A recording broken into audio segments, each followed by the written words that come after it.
තෙරුවන් සරණයි සියලු දෙනාටම විභජ්‍යවාද ශාසන සමීක්ෂා ධර්ම මණ්ඩපයේ සමග ඔබ රැඳී සිටින්නේ.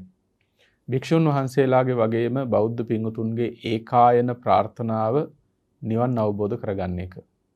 අන්නේ උතුම් නිවන අවබෝධ කරගන්නට මාර්ගයේ වඩනකොට අප විසින් දුරු කළ යුතුයම සහ අප සතුව තිබී යුතුයම ගුණාංග කිහිපයක් සම්බන්ධයෙන් අද සාකච්ඡාව සිද්ධ කරන්නේ.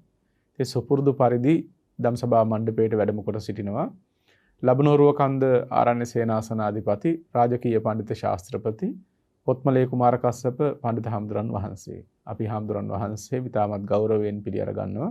තෙරුවන් සරණයි කස්සප. තෙරුවන් සරණයි. නිවන් අවබෝධ කරගන්නවා කියන එක ලෞතර බුදුරජාණන් වහන්සේ වදාළ ධර්ම මාර්ගයේ ඔස්සේ ගමන් කොට අවබෝධ කරගන්නට තියෙන ධර්මයක්. තථාගතයන් වහන්සේ නිවන් අවබෝධ කරගන්නේ කොහොමද කියන එක පිළිවෙලින් දේශනා කරලා තියෙනවා. අපේ ප්‍රතිපදාව කොයි ආකාරයෙන්ද අනුපූර්වව වර්ධනය වන්නේ කියන එක ත්‍රිපිටකය තුලින් මනවින්ම දැනගන්නට දැකගන්නට පුළුවන්කම තියෙනවා. ඉතින් අන්න ඒ නිවන් ප්‍රතිපදාවෙහිදී විශේෂයෙන්ම යෝගාවචරයා සතුව තිබිය යුතුම ගුණාංග දෙකක් තියෙනවා. ඒ වගේම දුරු කළ යුතු කරුණු දෙකකුත් තියෙනවා. ඉන්ද්‍රියන්හි අසංවරකම සහ භෝජනයේ පමන නොදන්නාකම කියන මේ කරුණු දෙක යෝගාවචරයා විසින් දුරු කළ යුතුම ධර්ම හැටියටයි පෙන්වන්නේ. පින්වතුනි මේ ධර්ම දෙක දුරු නොකොට නිර්වාණ ධර්මයේ සාක්ෂාත් කරගන්නවා කියන එක හිතන්නවත් පුළුවන්කමක් නැත්තේ නෑ. ගිහියෙක් වුණත් පැවිද්දෙක් වුණත් නිවන අවබෝධ කරගන්නට නම් ඉන්ද්‍රියන්හි අසංවරකම සහ භෝජනයේ පමණ නොදන්නාකම කියන එක දුරු කරන්නටම සිද්ධ වෙනවා. කස්සප හාමුදුරනේ බුදුරජාණන් වහන්සේ වදාළ මේ සූත්‍රවල නිරන්තරයෙන්ම දක්නට ලැබෙන කරුණු දෙකක් මේක. දැන් මේ ඉන්ද්‍රිය අසංවරය සමගම ඉන්ද්‍රිය සංවරය කියන එකත් පෙන්වනවා බුදුහාමුදුරුවෝ. ඒ වගේම භෝජනයේ අමාත්‍රඥතාවය පමණ නොදන්නාකම කියන එකත් එක්ක භෝජනයේ පමණ දන්නවා කියන එකත් පෙන්වනවා. අපි කොහොමද මේක නිවන් ප්‍රතිපදාවත් එක්ක අපේ බෞද්ධ පින්වතුන්ට පැහැදිලි කරන්නේ? තෙරුවන් සරණයි සියලු දෙනාටම. ඉන්ද්‍රියෙහි අසංවරත්වය කියලා කියන්නේ නිර්වාණගාමිනී ප්‍රතිපදාවට ඊටමත් බාධා පමුණවන දෙයක්. ඉන්ද්‍රිය සංවරයක් නැති තැනැත්තාට කොහොමදවත් තමාගේ සීලය නිර්වද්‍යව ආරක්ෂා කරගන්නට පුළුවන් කමක් නැත්තේ නැහැ. සීලය නොරකින තැනැත්තා සමාධිය වඩනවා කියන එක සිද්ධ වෙන්නේ නැහැ.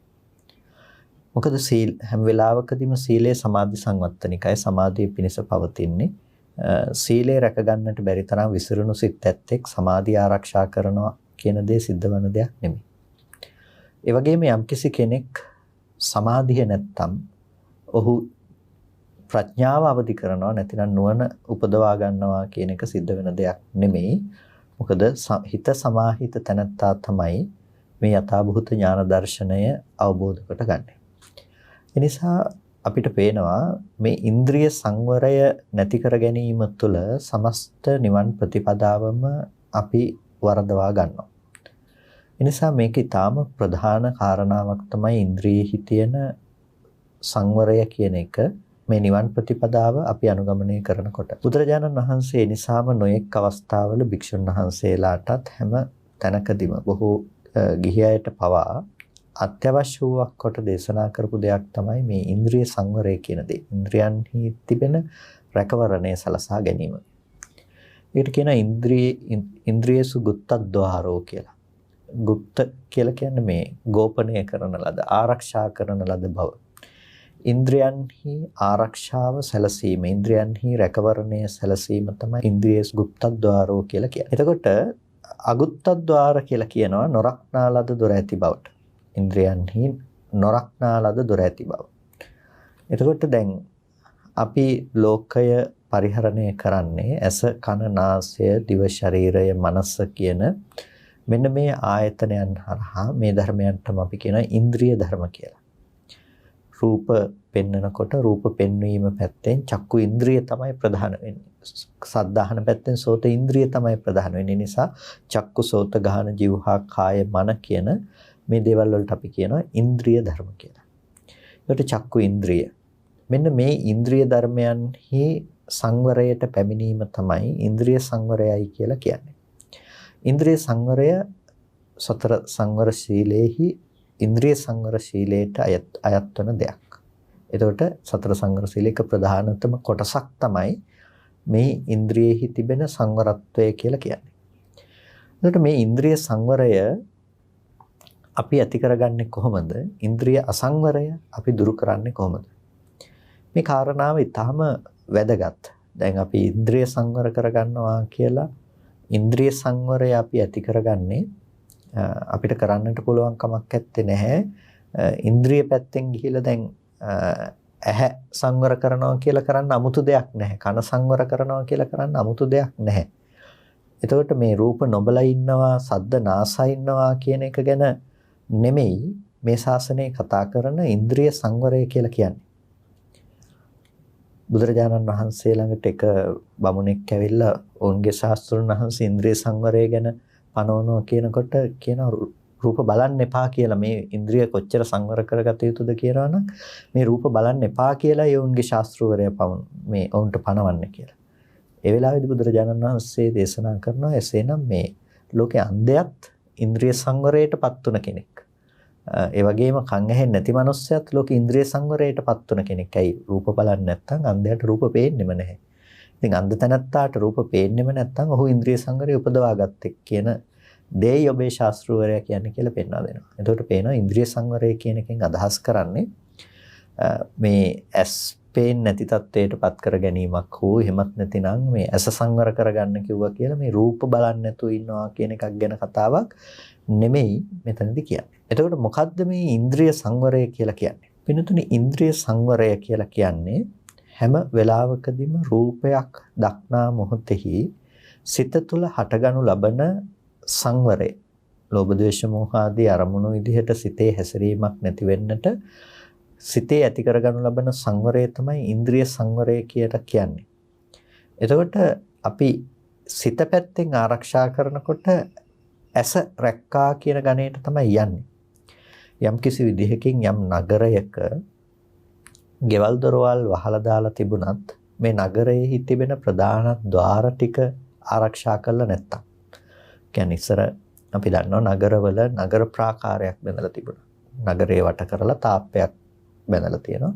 මේ තාප්පේ ප්‍රධාන දොරටු 4කින් තමයි මේ නගරයට ඇතුල් වන්නට පුළුවන්කම තියෙන්නේ. එතකොට දැන් මුළු නගරේම තියෙන ගෙවල් වල දොරවල් වහලා තියෙනවා. හැබැයි මේ නගරයේ තියෙන ප්‍රධාන ద్వාර ටික ඇරලා දාලා තියෙනවා. එතකොට මේ දොරටු ටික ඇරලා දාලා තිබ්බහම හොරසතුරන්ට නගරයේ ඇතුළට ප්‍රවේශ වෙන්න පුළුවන්කම තියෙනවා. ගෙවල් වහලා තිබ්බට වැඩක් නැහැ. අර තියෙන බඩු බහන් ආදී අරගෙන හොරුන්ට පිටත් වෙලා යන්න පුළුවන්කම තියෙනවා. මොකද වැසිය යුතු තැන වැහුවේ නැති නිසා. අන්න ඒ වගේ කියනවා මේ ඉන්ද්‍රිය සංවරය ඇති කර ගැනීම සහ ඉන්ද්‍රිය සංවරය ඇති කර නොගැනීම නිසා ලැබෙන ප්‍රතිවිපාකය. ගෙවල් දොරවල් වසා ඇති නගරය වගේ තමයි ස්වභාවයෙන්ම ඇස උපදින තැන, කන, නාසය, දිව, ශරීරය, මනස මේ දේවල් උපදින තැන අපිට රකින්නට කියලා දෙයක් ඇත්තේ නැහැ. එතන 아무තුවෙන් සිහිය පවත්වනවා කියලා දෙයක් නැහැ. සිහිය පවත්වන්න පුළුවන් කමකුත් නැහැ. ඇයි සිහිය පවත්වන්න පුළුවන් කමක් නැහැ කියලා කියන්නේ? එතන අකුසලයක් යෙදෙන්නෙත් නැහැ, එතන කුසලයක් යෙදෙන්නෙත් නැහැ. එතන රාගය යෙදෙන්නෙත් නැහැ, එතන විරාගය යෙදෙන්නෙත් නැහැ. එතකොට එතනදී සම්පූර්ණම ඒ අදාළ කෘත්‍ය සම්පාදනය විතරයි සිද්ධ කරන්නේ.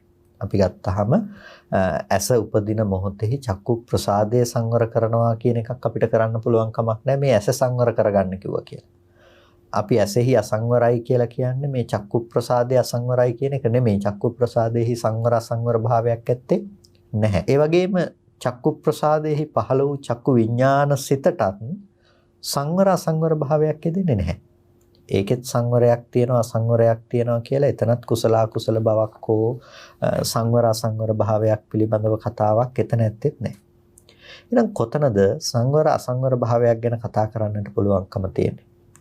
අර චක්කු විඥාණයෙන් ගත්ත අරමුණ අරගෙන ඊට පස්සේ මනෝ ධාතු සිතෙන් ඒක ඔසවා තැබුවාම නැවත විපාක මනෝ විඥාන ධාතු සිතෙනුත් ඒක ඇසුරු කරලා ඊට පස්සේ නැවත ඒ දේ මනසට ඔසවා තබලේ නිමිත්ත අරමුණු කරගෙන රාගාදී වශයෙන් අපි සිතේ ජවනයන් නැති කර ගන්නවා. ඒකට කියනවා රාග ජවනය කියලා. එතකොට මෙන්න මේ රාගයේ ජවනය හටගත්තාම නැතිනම් මේ රාගාදී සිත් පරම්පරාව පහළවන්නට හටගන්නට පටන් ගත්තාම අන්න එතන තමයි අසංවරය කියලා කියන්නේ. එතකොට මේ අසංවරය අපි ඇසෙහි අසංවරය කියලා කිව්වට ඒ අසංවරය ඇති වෙලා තියෙන්නේ කොහෙද? ඒ අසංවරය ඇති වෙලා තියෙන්නේ සම්පූර්ණම තමන්ගේ සිතේ. ඒ සිත අසංවර වෙන කල්හි අර ඇහැ පැත්තත් සම්පූර්ණ අසංවරයි කියන සංග්‍රහයට ගිහිල්ලා තියෙනවා. ඒ කියන්නේ අර දැන් නගරය ගෙවල් දොරවල් ටික වහලා තියෙන්නේ. නගරේ ගෙවල් දොරවල් වහලා තිබ්බට මේ නගරයේ තියෙන මේ ප්‍රධාන දොරවල් ටික ඇරලා දාලා. ඒ වගේ ගෙවල් දොරවල් වහලා තිබ්බා වගේ තමයි දැන් ඇහැ පැත්තේ චක්කු විඥානයේ පැත්තේ මනෝ ධාතු සිත පැත්තේ විපාක මනෝ විඥාන ධාතු සිත පැත්තේ මේ කිසිම විදිහකින් මෙතන යෙදෙන්නේ නැහැ. මොනියම්ම ආකාරයකින්වත් මෙතන මේ කෙලෙස් යෙදෙන්නේ නැහැ. මේ ටික කොහොමත් වහලා දාලා තියෙන ගෙවල් වගේ තමයි. නමුත් යම්කිසි ආකාරයකින් එතන අර නගරයේහි තියෙන ප්‍රධාන දොරටු ටික ඇරලා දාලා මේ නගරය අනාරක්ෂිත කළා වගේ අර සිතේ තියෙන ජවන අවස්ථාවන් කියන්නේ කෙලෙස් සිත් හටගන්න අවස්ථාවන් ටික නිසා අර නගරය අනාරක්ෂිතයි කියන සංග්‍රහයට යනවා වගේ අර කෙලෙස් සිත් ටික නිසා මුළු ඇහැම අසංවරයි කියලා කියනවා. අන්න ඒ විදිහට තමයි ඇසේ අසංවරය කියලා කියන්නේ. එතකොට අපි තේරුම් ගන්නට ඕනේ ඇස අසංවරයි කියලා කියන්නේ ඇහැවත් චක්කු විඥානයවත් ඒ වගේම විපාක සංතතියට අයත් වන ඒ චිත්ත පරම්පරාවවත් නෙමෙයි මේ අසංවරය ගැන කතාවේදී අසංවරයි කියලා කියන්නේ. අසංවරයි කියලා කියන්නේ කර්ම වශයෙන් අපි සකස් කරගනු ලබන තැන ඒ පවත්නා සිත් පරම්පරාව තමයි අසංවරයි කියලා කියන්නේ.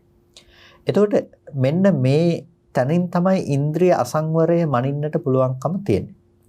චක්කු ඉන්ද්‍රිය අසංවරයි කියලා කිව්වට අපි ඒ චක්කු ඉන්ද්‍රියෙහි අසංවරතාවය සකස් කරගන්නේ අන්න ඔය තැනින්. මේ චක්කුණා රූපං දිස්වා ඇහෙන් යම් කිසි කෙනෙක් යම් රූපයක් දැකලා නිමිත්තක් ගාහි හෝති නිමිති ගන්නවනම් අනුනිමිති වශයෙන් ඒ රූපේහි හැසිරෙනවනම් එතකොට මෙන්න මේ අධිකරණය නිසා කියන්නේ යම් අධිකරණයක් නිසා කියන්නේ යම් කිසි මේ ආකාරවන රූපාදී ධර්මයන්ගේ යම් කිසි විනිශ්චයක් නිසා හිතේ පාපක වුණ ලාමක අකුසල ධර්මයන් උපදවන්නට පුළුවන් නම් අන්න එබඳු වූ ආකාරයකට කෙනෙක් ඇස පරිහරණය කරනවා. අන්න එතකොට කියනවා එයා ඇසෙහි අසංවරත්වයටපත් වූ පුද්ගලයෙක් ඉන්ද්‍රියෙහි නොරක්නාලද ස්වභාව ඇති පුද්ගලයෙක් කියලා ඒ පුද්ගලයා හඳුන්වනු ලබනවා. එතකොට අපිට මෙතනදී තේරුම් ගන්නට තියෙන දේ තමයි අර ඇසෙන් රූපයක් දැකලා ඒ රූපයේ නිමිති අනුනිමිති වශයෙන් ග්‍රහණය කර ගැනීම. එතකොට නිමිති අනුනිමිති වශයෙන් ග්‍රහණය කර ගැනීම අපි සිද්ධ කරන්නේ අපේ සිත තුලින්. ඒ කියන්නේ දැන් ආරම්මන රසය හැම වෙලාවකදීම දැනගන්නා බව තමයි විඥානයේ තියෙන ස්වභාවය. එතකොට දැන් යං වේදේති තං සංජානාති යං සංජානාති තං විජානාති කියලා කියනවා. යමක් විඳිනු ලබනවා නම් විඳිනු ලබන දේ පිළිබඳව හඳුනනවා හඳුනනු ලබන දේ පිළිබඳව දැනගන්නවා. එතකොට මේ වේදනා සංඥාදී ධර්මයන් පිළිබඳව මේ විජානන කෘත්‍ය පවත්වන්නේ. එතකොට යම් අරමුණක් නිසා ඇති කරගන්න වේදනාව සැප වේදනාවක් විදිහට මේ සිත විසින් පෙන්වා දෙනකොට වැරදි ආශ්‍රව කෙලෙස් ධර්මයන් නිසා ඒ විඳපු දෙයට අනුරූපවම ඒක හඳුනනකොට ඒ විඳපු හඳුනපු දේ තමයි සිතින් දැන ගැනීමට ලක් කරන්නේ. එතකොට අර රූපයේහි ස්වභාවය තමයි හටගෙන ඉතුරු නැතුව නැති වෙනකම. හැබැයි රූපයේහි ඇති හටගෙන ඉතුරු නැතුව නැති වෙනකම පෙන්වන්නේ නැතුව ඒ රූපය සැප ඇති රූපයක් විදිහට පෙන්වා දෙනු ලබන කල්හි ඒ රූපය සැප සහගත වූවක් ඇයි කියලා අපි මනසින් අසුරු කරන්නට පටන් ගන්නවා. දැන් ඔබට ඔබේ හිත දිහා හොඳට බැලුවොත් ඔබට පෙනේ ඔබ දකින්න කැමති රූපයක් මොකක්ද කියලා ඔබ සිහිපත් කරලා බැලුවොත් ඔබට නිමිති විදිහට එය මතක් කරන්නට පුළුවන්කම තියෙනවා. මේ බඳු පැහැසටහන් ඇති, මේ බඳු මේ හැඩතලයන් නැති, මේ බඳු ආකාර වූ රූපයකටය මම කැමතියි කියලා දකින්නට පුළුවන්. දැන් ඔබේ කැමැත්ත අර රූපයට ඒ රූපයේ තුලින් තමයි ඔබට කැමැත්ත ආවේ. මේ ලක්ෂණය තමයි ඔබට තියෙන්නේ. දැන් ඔබ ඒ සිහිපත් කරන ඔබ කැමති හැඩතල, ඔබ කැමති වර්ණ සටහන්, පැහැසටහන් ඒ සියල්ලක්ම මොකද්ද? අර රූපේහි නිමිති අනුනිමිති වශයෙන් ඔබ හැසිරුණු දේ තිබුණ විපාකය. නැතිනම් ඒ නිමිති අනුනිමිති විදිහට ගත්ත කම නිසා තමයි ඔබට දැන් ඒක සිහිපත් කර කර ඒ දේ අරමුණු කරලා විඳින්නට පුළුවන්කම තියෙන්නේ. නැවත ඒ දේ සොයාගෙන යන්නේ. අන්න ඒ නිසා තමයි පුද්ගල సంతානයන් තුළ ලෝභය, රාගය, ద్వේෂය මේ වගේ අකුසල විතරකයන් වර්ධනය වන්නේ. ඇයි හැම වෙලාවකදීම අර නිමිති අනුනිමිති විදිහට එකතු කරගත්ත බව ඔබ තුළ තියෙනවා. ඒ නිමිති අනුනිමිති අසුරු කරන්නට පටන් ගත්තාම ඒ දේවල් වල මුලාවටපත් වෙනවා කියන එක සාමාන්‍යයෙන් සිද්ධ වෙන දෙයක්. දැන් කසබහඳුන මෙතන මේ නිමිති අනුනිමිති නොගන්නවා කියනකොට අපේ ඇතැම් බෞද්ධ පින්වතුන් හිතනවා මේ ඇහෙන් රූප බලලා මේ සම්බන්ධයෙන් කල්පනා කරන්නේ. ඒ ගැන ලොකුවට හිතන්නේ නැතුව ගණන් නොගෙන ඉන්නා වගේ මට්ටමක්. එතකොට වේදනා වශයෙන් හරි සැප දුක් වශයෙන් හිතන්න යන්නෙත් නැහැ, ගණන් ගන්නෙ නැහැ කියන වගේ තැනකින් නොසලකා හැරීමක් කරනවා. මේකද මේ කියන ඉන්ද්‍රිය සංවරය? නිමිති නොගැනීම කියන්නේ මේකද? නෑ, ඇත්තටම මේ යම්කිසි රූපාදී නිමිති අනුනිමිති වශයෙන් නොගැනීම කියලා කියන්නේ ඇහැට දැක්කා ඒක එතනින් පස්සේ පිළිබඳව හිතන්නේ නැතුව ඉන්නවා කියන එක නෙමෙයි. ඒත් නිමිති අනුනිමිති වශයෙන් හැසිරෙන කමම තමයි. දැන් ඉන්ද්‍රිය අසංවරත්වය කියලා කියනකොට අපිට ඇති වෙන්නට පුළුවන් අකුසල ධර්ම තුනක් තියෙනවා. අකුසල මූල තුනක්. මොනවාද? ලෝභය ඇති වෙන්නට පුළුවන්, ද්වේෂය ඇති වෙන්නට පුළුවන්, මෝහය ඇති වෙන්නට පුළුවන්. දැන් අපි රාගයක් ඇති වෙනකොට එතන අපි ලෝභය තියනවා කියලා හඳුනා ගන්නවා. ඒ වගේම ද්වේෂයක් ඇති වෙනකොට තරහව තියනවා කියලා හඳුනා ගන්නවා. අර අදහස ඇති වෙන්නේ මේ නිමිතියන්, ඒ කියන්නේ වැඩි මේක නොසලකා හැරියාම හොඳයි කියන එක කෙනෙක් හිතන්නේ මේ මෝහය, අවිද්‍යාව කියන මේ ධර්මයේ තියෙන ලක්ෂණය පිළිබඳව තේරුම් ගන්නේ නැතිකම නිසා. ඒ කියන්නේ ඕන් හිතන රාගයෙන් හෝ ද්වේෂයෙන් නිමිති ගන්නවා කියන තැනින් විතරයි සලකන්නේ. එතනින් විතරයි සලකන්නේ. අර මෝහය කියන දේ නිසා ඇතිවන අකුසලයේ පැත්ත ගැන එතනින් සිත ආරක්ෂා කර ගැනීම පිළිබඳව දැක්මක් නැතිකම නිසා තමයි ඒ බඳු අදහසක් කෙනෙකුට ඇතිවන්නට පුළුවන්කම තියෙන්නේ. හැබැයි මෝහය නැතිනම් අවිද්‍යාව අනුව තමන්ගේ සිත පැවැත්වීමත් නිමිති අනුනිමිති වශයෙන් ග්‍රහණය කර ගැනීමම තමයි. ඒක තවදුරටත් ඒ නීවරණ ධර්මයන්ගෙන් අකුසල ධර්මයන් වර්ධනය වෙන තත්වයට ඒ නිමිති අනුනිමිති වශයෙන් ගත්ත කමම හේතුවක් බවට පත් වෙනවා. ඒකට රාග වශයෙන් නොගෙන, ද්වේෂ වශයෙන් නොගෙන අපි ඒක යම් පමණකට යටපත් කරලා තබනවා කියලා කියන්නේ එතන මෝහය කියන දේ පවතිනවා. අර දෙක විතරක් යම් යටපත් කිරීමක් සිද්ධ කරලා තියෙනවා. හැබැයි මේ මෝහය පවතිනවා කියලා කියන්නේ ඕනම මොහොතක අර අකුසල ධර්මයන්ට එතන ඉඩ තියෙනවා කියන එක. අන්න ඒ නිසා ඒක නෙමෙයි ඉන්ද්‍රිය සංවරය කියලා කියන්නේ. නිමිති අනුනිමිති වශයෙන් නොගැනීම කියලා කියන්නේ මේක තියනවා කියලා දැක්කා, ඒ ඔස්සේ අපි දැන් මේ හිතන්නේ නැතුව ඉන්නවා කියන එක එහෙම නෙමෙයි. ඒක එළියේ තියනවා කියලා දැක්කා, තිබිලා දැන් ඒක අපි හිතන්නේ නැතුව ඉන්නවා කියන එක නෙමෙයි නිමිති අනුනිමිති වශයෙන් නොගන්නාකම. දැන් ඔබ යමක් පිළිබඳව හිතන්නේ නැත්නම් හිතන්නේ නැහැ කියලා හිතන්න තියෙන නිමිති ටික තමයි නිමිති අනුනිමිති වශයෙන් ගැනීම කියලා කියන්නේ. යමක් පිළිබඳව දැන් ඔබ හිතනවා නම් මම නෑ ඒක ගැන හිත යන්න දෙන්නේ නෑ, මම ඒක අමතක කරලා තියෙනවා, ඒ ගැන අපි හිතන්න යන්න අවශ්‍ය නෑ කියලා ඔබ හිතින් යමක් අතහරින්න උත්සාහවත් වෙනවා නම් ඒ විදිහට ඒක හිතන්නේ නැතුව ඔබ ඔය తాවකාලිකව වසා දමන්නට හදන්නේ ගත්ත නිමිති අනුනිමිති ටික තමයි. දැන් ඒ කියන්නේ කසපන් දැන් අපි දරුවෝ ගැන හිතන්නේ නැහැ කියලා යම් කිසි කෙනෙක් කියනවා නම් ඒ දරුවෝ කියන එකම තමයි ඔහුට නිමිත්ත වෙලා තියෙන්නේ. දරුවෝ කියන එකම තමයි ඔහුට නිමිත්ත වෙලා තියෙන්නේ. ඔහුට තියෙන රූපේ පැත්තේ නිමිති ටික හම්බෙලා තියෙනවා. ඔහු මොහ සහගත උපේක්ෂාවකින් එතන හැසිරෙන්නට කොච්චර උත්සාහවත් වුණත් ඔහු නිමිති අනුනිමිති වශයෙන් ඒ රූපාදී ධර්මයන්හි රැවටිලා ඉවරයි. එතකොට ඉන්ද්‍රිය සංවරය කියන දෙයට ඔහු පැමිණිලා ඉවරයි. ඒ නිසා ඉන්ද්‍රිය සංවරය කියලා කියන්නේ අර වගේ තැනකින් අපි නොහිත ඉන්නවා, ඒක වසා දමනවා කියන දෙයක් එහෙම නෙමෙයි. මොකද අපි හරියටම තේරුම් ගන්නට ඕන මොකද්ද ඉන්ද්‍රිය අසංවරය කියන්නේ, කොතනද ඒක ඇති උනේ කියලා. පින්නතුනි, ඉන්ද්‍රිය අසංවරය කියලා කියන්නේ අර කෙලෙස් සහිත සිතක් ඇති වෙන තැනක තිබුණ ස්වභාවය. ඒ කියන්නේ දැන් මේ පිළිබඳව විස්තර කරනකොට කියන කොහොමද ඉන්ද්‍රිය අසංවරය ඇති වෙන්නේ කියන කාරණාව ගැන අට කතාවේ පැහැදිලි කරනවා. ඇහැට රූපයක් ගැටුණට පස්සේ මේ රූපය පිළිබඳව දැනගන්නට ආවර්ජනාදී ඒ කෘත්‍යයන් නැති වෙලා විඥාන සිත් හටගෙන මනෝ ධාතු, මනෝ විඥාන ධාතු ක්‍රියා ආදී ඒ චිත්තයන්ගේ පහළවීමක් සිද්ධ වෙලා මේ කිසිම අවස්ථාවක ඉන්ද්‍රිය සංවරයක් කියලා දෙයක් යෙදෙන්නෙත් නැහැ, සිහියක් යෙදෙන්නෙත් නැහැ. මෙතනට මේ ඉන්ද්‍රිය සංවරය කියන දේ අවශ්‍ය වන්නේ නැහැ. එතකොට මේ කිසිම තැනක අසංවරයක් ඇත්තේ නැති නිසා තමයි සංවරයක් අවශ්‍ය නොවන්නේ. හැබැයි යම් තැනක තියෙනවා නම් ජවන චිත්තයන්ගේ හට ගැනීමක් තියෙනවා නම්, ඒ කියන්නේ අර රූපය පිළිබඳව වැරදි අදහස නිසා රූපය හොඳයි නරකයි කියලා විනිශ්චය කළ රූපේහි ඇලෙන ලෝභ සහගත චිත්තෝත්පාදයන් හට ගන්නට පටන් ගත්තා නම් අන්න ඒක තමයි සිතේ තියෙන අසංවරය. ඒක තමයි සිතේ තියෙන අසංවරය. ඒක තමයි සිතේ තියෙන අගුප්තද්වාරකම. සිතේ නොරක්නා ලද බව තමයි ඒක. එතකොට මේ සිතෙහි අගුප්තද්වාර බව, නොරක්නා ලද බව කියලා කියන්නේ අර අකුසල චිත්තෝත්පාදයන්හි හට ගැනීම. එතකොට ජවනයන් කියලා කියනකොට රාගස්ස ජවන, දෝසස්ස ජවන, මෝහස්ස ජවන, රාගයාගේ ජවන තියෙනවා, දෝසයාගේ ජවන තියෙනවා, මෝහයාගේ ජවන තියෙනවා. එතකොට රාග, ద్వේෂ, මෝහ කියන මේ සියලුම දේවල් අකුසල විතරකයන් හැටියට මේ ජවන චිත්තෝත්පාදයන් විදිහට හට ගන්නවා. මෙන්න මේක තමයි අසංවරය. එතකොට ඒ අසංවරයට අයිති අපි යම්කිසි රූපයක් දිහා බලලා ඒ රූපය ගැන වැඩි දුර නොසිතා අතහරින්නට උත්සාහවත් වුණත් ඒද සිතේ තියෙන අගුප්තද්වාර බව ඒ විදිහටම තිබෙනවා. අන්න ඒ හේතුව නිසා තමයි අපි මේ සිත පිළිබඳව නිවැරදිව තේරුම් අරගෙන ගුප්තද්වාර භාවය උපදවා ගන්නට උත්සාහවත් විය යුත්තේ. එතකොට යම් තැනක අසංවරය තියෙනවා නම් අසංවරය තියෙන තැන තමයි සංවරය උපදවා ගන්නට ඕනේ. එතකොට අසංවරය තිබුණේ මේ ජවන චිත්තෝත්පාදයන්ගේ නම්, ඒ කියන්නේ මේ අකුසල සහගත මේ ජවන චිත්තෝත්පාදයන්ගේ නම් අසංවරය තිබුණේ. මේ සීලාදී සංවරය ඇති කරගත යුතු තැන මොකද්ද? මේ පවත්නා ජවනාදී චිත්තයන්ගේම තමයි මේ සීලාදී සංවර භාවය ඇති කරගත යුත්තේ.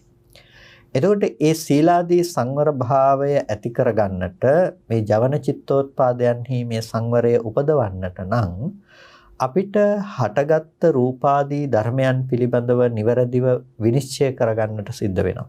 ඒ කියන්නේ රූපේ තිබෙන ස්වභාවය පිළිබඳව අපිට නිවැරදිව තේරුම් ගන්නට සිද්ධ වෙනවා. රූපය හටගත් බව, රූපේ ඉතුරු නැතුව නිරුද්ධ වෙන ස්වභාවය පිළිබඳව අපිට තේරුම් අරගෙන ඒ පැත්තට නිමිති අනුනිමිති වශයෙන් අපි බැසගන්නේ නැති දර්ශනයක් අපිට අසුරු කරන්නට වෙනවා. මේ ඉන්ද්‍රිය සංවරය, මේ කියන ඉන්ද්‍රිය සංවරය මේ ශාසනයට පමණක් අනන්‍ය වුණ දෙයක්. මේ ඉන්ද්‍රිය සංවරය මේ ශාසනයට විතරක් අනන්‍ය වූ දෙයක්. දැන් බාහිර ශාසන තිබෙනවා. බාහිර ශාසනවල සමහර වෙලාවට පන්සිල් ටික තියෙන්නට පුළුවන්. ශික්ෂා පද විදිහට වුණොත් යමක් සමාදන් වෙලා ආරක්ෂා කරන්නට පුළුවන්. හැබැයි මෙබඳු ආකාරයේ ඉන්ද්‍රිය සංවරයක පැනවීමක් ඒ ශාසනවල දකින්නට පුළුවන් කමක් නැත්තේ නැහැ. වුණොත් ප්‍රත්‍යාදී ධර්මයන්හි සංවරත්වය උපදව ගන්න පුළුවන් කමක් තියෙනවා. හැබැයි ඉන්ද්‍රිය සංවරය කියන දේ මේ ශාසනයේ ඉන්ද්‍රිය සංවරය තමයි සුවිශේෂ. බාහිර කෙනෙක් කතා කළොත්, බාහිර ශාසනයක කෙනෙක් කතා කළොත් අර කිව්වා වගේ රූප නොදකින මට්ටමකින් ඒ වගේ තැන් වලින් තමයි ඔවුන් කතා කරන්නේ. ඒ වගේම ඔය තියෙන දේවල් වලට තණ්හා කරන්නේ නැතුව ජීවත් වෙන්න. ඔය දේවල් තියෙනවා ලෝකේ, දේවල් වලට තණ්හා නොකොට ජීවත් වෙන්න. ඉන්ද්‍රිය සංවරය ගැන ඔවුන්ට කතා කරන්න පුළුවන් උපරිම සීමාව තමයි ඒක. හැබැයි බුදුරජාණන් වහන්සේගේ ශාසනයේ ඉන්ද්‍රිය සංවරය කියන දේ නිවැරදිවම සුරක්ෂාවට ලක්වන තැන අරිහත් ඵලයේ මාර්ගයෙන් මේ කෙලෙස් ධර්මයන් දුරු වෙන තැනදී. ඒ තැන දක්වාම මේ සීලය කියන දේ යනවා. ඇයි මේ තියෙන සංවරය, මේ සිතේ හටගන්න සංවරය මේ ජවන චිත්තෝත්පාදයන්හි හටගන්න සංවරයක් වෙනකොට ඒක යාගේ ජීවිතයේ බවට පත් වෙලා තියෙන්නට ඕනේ. එහෙම නැතු ඒ සංවරය උපදවනවා කියන එක ලේසියෙන් කරන්නට පුළුවන් දෙයක් නෙමෙයි. ඒ නිසා එයා හටගත්ත රූපයේහි නිමිති අනුනිමිති වශයෙන් ගන්නෙ නෑ කියන එක බොහොම ලේසියෙන් අපිට සාක්ෂාත් කරගෙන තියාගන්න පුළුවන් දෙයක්ම නෙමෙයි. ඒ නිසා මේක ඊටාම ගැඹුරට යන දෙයක්. අද දවසේදී ඇහැ සංවර කරගන්නවා කියන තැන අපි නිමිති අනුනිමිති වශයෙන් ගන්න නොගෙන ඉන්නට උත්සාහවත් වන අනිත්‍ය සංඥාදිය භාවිත කිරීම කියන තැන ඉඳලම අර අරිහත් මාර්ගයෙන් සියලු අවිද්‍යාව දුරු කරන තැන දක්වාම මේ ඉන්ද්‍රිය සංවරයේ ක්‍රමානුකූලව වර්ධනය වීම සිද්ධ වෙනවා. ඒ නිසා රහතන් වහන්සේට අපි කියනවා සලආයතන නිරෝධ කරපු උත්තමයන් වහන්සේ කියලා. මේ ඉන්ද්‍රිය ධර්මයන්හි නිරෝධය සාක්ෂාත් කරපු උත්තමයන් වහන්සේ නමක්. එතකොට සලආයතන නිරෝධය සාක්ෂාත් කරපු උන්වහන්සේට මේ රූපාදී ධර්මයන්හි නිමිති අනුනිමිති වශයෙන් අරගෙන ඒ නිමිති අනුනිමිති වල හැසිරෙනවා කියන එක සිද්ධ වෙන්නේ නැහැ. ඒකට ඒ රාගාදී වශයෙන් ඒ හැසිරීම කියන දේ දකින්නට පුළුවන් කමක් නැහැ. ඉන්ද්‍රිය සංවරය සම්බන්ධයෙන් ඊ타ත්ම ගැඹුරුම විග්‍රහයකට අපි ප්‍රවේශ වෙලා හිටියේ. ඒ කියන්නේ හිතේ යටම තත්වයෙන් ජීවිතයේ පරමාර්ථම තත්වයෙන් ඉන්ද්‍රිය සංවරය කියන්නේ කොහොමද කියලා තේරුම් අරගන්නට ඒ විග්‍රහය ඔබට අතිශයින්ම ප්‍රයෝජනවත් දෙයක්. ජවන්සිත මට්ටමින් මේ ඉන්ද්‍රිය සංවරය හෝ අසංවරය කියන එක ක්‍රියාත්මක වෙන්නේ. ඉතින් මේක අභිධර්මයට අනුකූලව ගත්තම නැත්නම් අපේ ජීවිතයේ යථාර්ථවත්ම තත්වයෙන් කතා කළොත් එතන තමයි අපි තේරුම් අරගන්නට තියෙන තැන, හදාගන්න තියෙන තැන. දැන් කොහොම නමුත් කසප හඳුන්නේ සාමාන්‍ය ජීවිතයක් ගත කරන මිනිස්සෙකුට අපේ උපාසක මහත්තයෙක්, උපාසක අම්මා කෙනෙක් වෙන්න පුළුවන්, අපේ තරුණ දරුවෙක් වෙන්න පුළුවන්. දැන් මේ ජවන්සිත කියන මට්ටම ගෝචර නැහැ. එතකොට මේ පරමාර්ථමය මට්ටම ගෝචර නැහැ. ඕනට තේරෙන්නේ මේ ඇහැ කොහොමද සංවර කරගන්නේ? හිතේ විවිධ කෙලෙස් ඇති කරන දේවල් වලින් කොහොමද මේ ඇහැ සංවර කරගන්නේ? කොහොමද කන සංවර කරගන්නේ? සින්දු අහලා නොඑක ආකාර කෙලෙස් හටගන්න දේවල් අනුව යනවද කන සංවර කරගන්නවද? ප්‍රායෝගික ජීවිතය තුළ කෙනෙකුට තියෙනවා යම් සංවරයක් කොහොමද ඇති කරගන්නේ කියන එක. හරි ජවන් මට්ටමින් නොයටහුණත් කොහොමද අපි ඒක විස්තර කරන්නේ? ඇත්තටම අපිට දැන් ප්‍රායෝගික ජීවිතයේ මේක ආරම්භ කරනකොට අර මුලින්ම අපි කිව්වම අගින්ම මේක දුරු කරන තැන එකපාර අපිට ලබා ගන්නට පුළුවන් කමක් නැත්තේ නැහැ. ඉන්ද්‍රිය සංවරය ඇති කර ගැනීම පිළිබඳව බලනකොට අපේ හිත සාමාන්‍යයෙන් හැසිරෙන ස්වභාවය පිළිබඳව අපි තේරුම් අරගෙන ඉඳීම ඊටාම වැදගත් වෙනවා. සුභානුපස්සීන් විහෙරන්තං ඉන්ද්‍රියසු අසංඋතං භෝජනම්හි අමත්තඤ්ඤුං කුසීතං හීන වීරියං තං වේ පසහති මාරෝ වාතෝ රුක්ඛංව දුබ්බලං කියලා බුදුරජාණන් වහන්සේ දේශනා කළේ. එතකොට සුභානුපස්සීන් විහෙරන්තං ඉන්ද්‍රියසු අසංඋතං. එතකොට මේ සුභානුපස්සීව වාසය කරනවා. ඉන්ද්‍රයන්හි අසංවෘතව හැසිරෙනවා. ලෝකේ තියෙන දේවල් පිළිබඳව සුභ සංඥාවන් පවත්වනවා. සුභ සංඥාවන් පවත්වනකොට નિરાයාසයෙන්ම ඉන්ද්‍රයන්හි අසංවර භාවයට ඔහුපත් වෙනවා. සුභ සංඥාව කියලා කිව්වේ කාමච්ඡන්දේ උපදින්නට ප්‍රධානම හේතුව තමයි සුභ සංඥාව. සුභ නිමිත්ත යෝනිසෝ මනසිකාරයේ තුල තමයි නූපන්නා වූ කාමච්ඡන්දේ උපදින්නේ, උපන්නා වූ කාමච්ඡන්දය දියුණුවට පත්වන්නේ. එතකොට යම්කිසි චිත්තසංතානයක මේ සුභ සහගත සංඥාව එළියේ තියෙන දේවල්ම සැපයි, හොඳයි, සාරයි කියලා අපි කල්පනා කරනවා නම් අන්න ඒක තමයි මේ සුභානුපස්සීව වාසය කිරීම. අනුපස්සති කියලා කියන්නේ මේ නැවත නැවත පුන පුනා බලනවා කියන එක. ඒ කියන්නේ ආස්වාදය අනුව දකිමින් වාසය කරනවා. ආස්වාදය අනුව දකිමින් වාසය කරනවා. පුන පුනා ආස්වාදය අනුව දකිමින් වාසය කරනවා. එතකොට සුභානුපස්සනාව කියලා කියන්නේ නැවත නැවතත් සිතට පුරුදු කරනවා. නැවත නැවතත් සිතට පෙන්වා දෙනවා සුභය අනුව දකින්නට. මේ රූපය ලස්සනයි. මේ රූපය හරි පියකරුයි. එතකොට අර එතන තියෙන අසුභ සහගත ස්වභාවය සම්පූර්ණයෙන්ම වසා දමලා දැන් අපි ගත්තොත් මනුස්ස රූපයක තියෙන ලස්සන පියකරු ස්වභාවය පිළිබඳව කෙනෙක් විඳිනවා. ඒක තමයි සුභානුපස්සීව වාසය කිරීම. එතකොට ඔහු වසා දමා තිබෙන යථාර්ථය තමයි මේ සමින් ඇතුළත තියෙන ඇත්ත කතාව. එතකොට මේ සිවිය ඊටාම සියුම් සිවියක්, හරියට මේ ඇඟිලි තුඩු දෙකට ගන්න පුළුවන් තරම් සිවියක් මේ ශරීරයෙන් අයින් කළොත් එහෙම අර ලේසරවාදී වැහෙන දෙයක් බවට මේකයිපත් වෙනවා. ඉතින් ඒ සිවිය නිසා අපිට මේක වැහිලා තියෙන නිසා අපි සුභ සංඥාවෙන් මේ අසුභය තුළ අද හැසිරෙනවා. අර අසුචි පුරවපු එළිය කැටයන් දාපු කලයක් වගේ. නමුත් ඇතුළත අසුචි පිරලා තියෙන්නේ. අන්න ඒ වගේ මේ රූපයේහි ස්වභාවය තමයි අසුභ ස්වභාවය. අසුභ රූපය පිළිබඳව තමයි අපි සුභ සංජීව වාසය කරන්නේ.